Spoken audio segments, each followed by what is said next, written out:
story of this is supposed to be a turning point in your life, and I believe that I had two lives, one in Vietnam and one here. Not just, I mean, here and back in the world we used to call the United States. So it was like you were in two different lives. It's like when you were in Vietnam, that was one thing. When you were here, that was another thing, and they're very separate.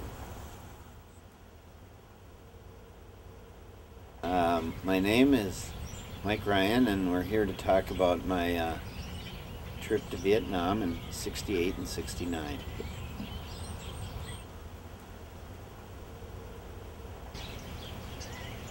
As I recall, when I first found out I was going to Vietnam, I didn't think much of it. There was a sort of,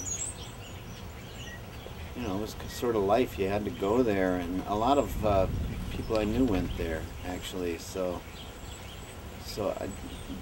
It may be that it's too far away for me to remember exactly how I felt, but I know I wasn't afraid to go to Vietnam.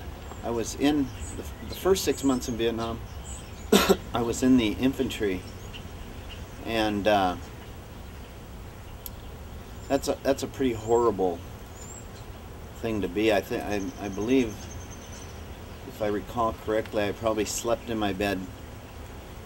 Let me put it this way: I was back on my hill three nights out of the whole 6 months. Otherwise, you're on patrol out in the jungle,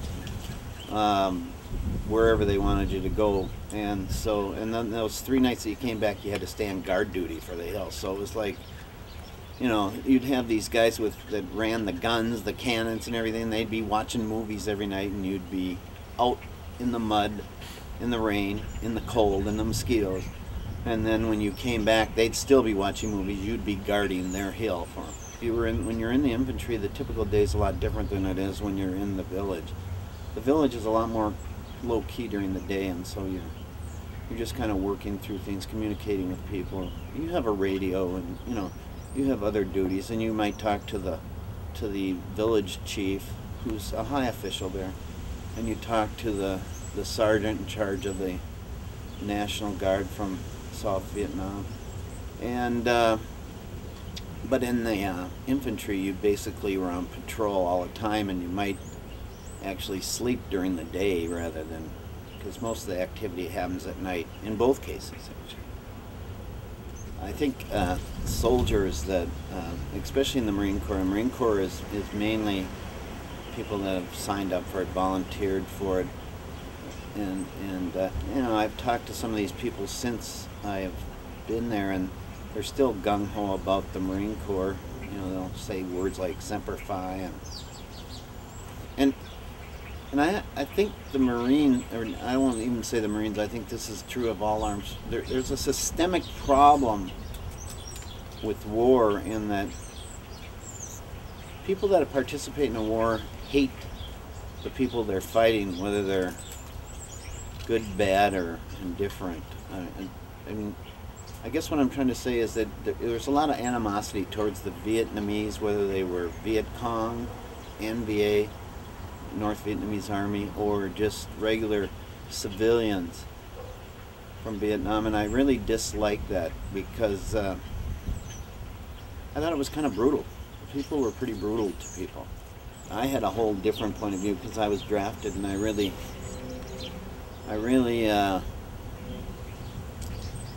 what was my point of view about the war? I mean, I met some people there that were nice, that I liked, that were South Vietnamese, that I thought would be in danger if we left. Not necessarily because they put themselves in danger, but because we put them in danger by making them cooperate with us and collaborate with us, etc. So, at some point, I felt we were probably helping those people, although I think it's important to know that my outcome from the war was that I'm a pacifist, basically because I think the people that die in war are, 50% of them are innocent bystanders. And then another 30% are accidents, people shooting their own people, etc. But I think the general belief of the Marines that were stationed in Vietnam was that this is what they were there to do, and this was a good idea. No, I don't think that was a good way to be, but that's the way they were. The guy that died in my arms is the guy that had 10 days left when he died. And he was like 30 days ahead of me, so he was going home 30 days before I was. He died 10 days before he was leaving, and he got a piece of shrapnel in his liver, which I couldn't tell. I mean, it was just he and I and a Vietnamese guy that got wounded at this point where an explosive device went off between us, and he happened to catch it because I was standing on the other side of him. So he got hurt, the other guy got hurt, so I was out there trying to, he seemed okay at first, but he got this small piece of shrapnel through his liver and bled to death, I guess in a period of time, and then I tried to give him mouth to mouth. I had no clue what was wrong, but he just passed away in my arms, yeah. Yeah, I think when you start to figure out what people have you doing, and you wonder, how could anyone think this is a good idea?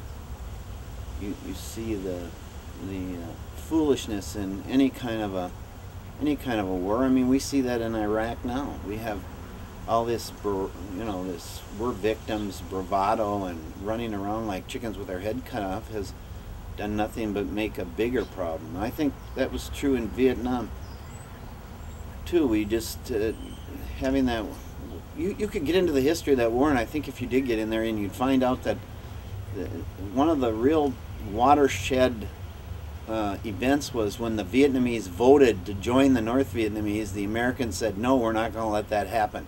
Well, where was democracy then? I mean, that's kind of ridiculous. So I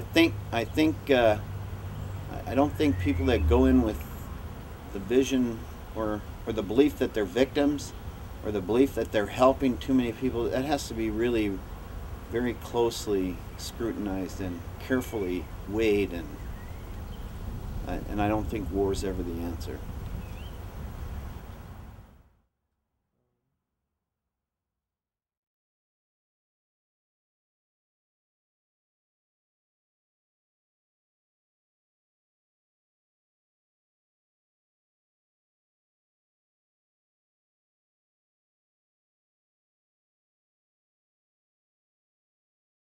Do you want me to give you my company's name now?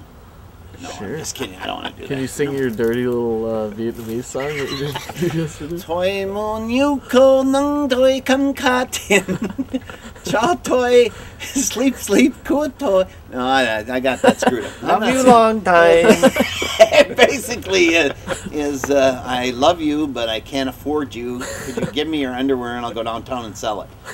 The whole theme there seems a little bit out of my culture, but apparently they thought it was quite well the way I sung it. In fact, they'd bring girls over to hear it, and then they'd get mad at me.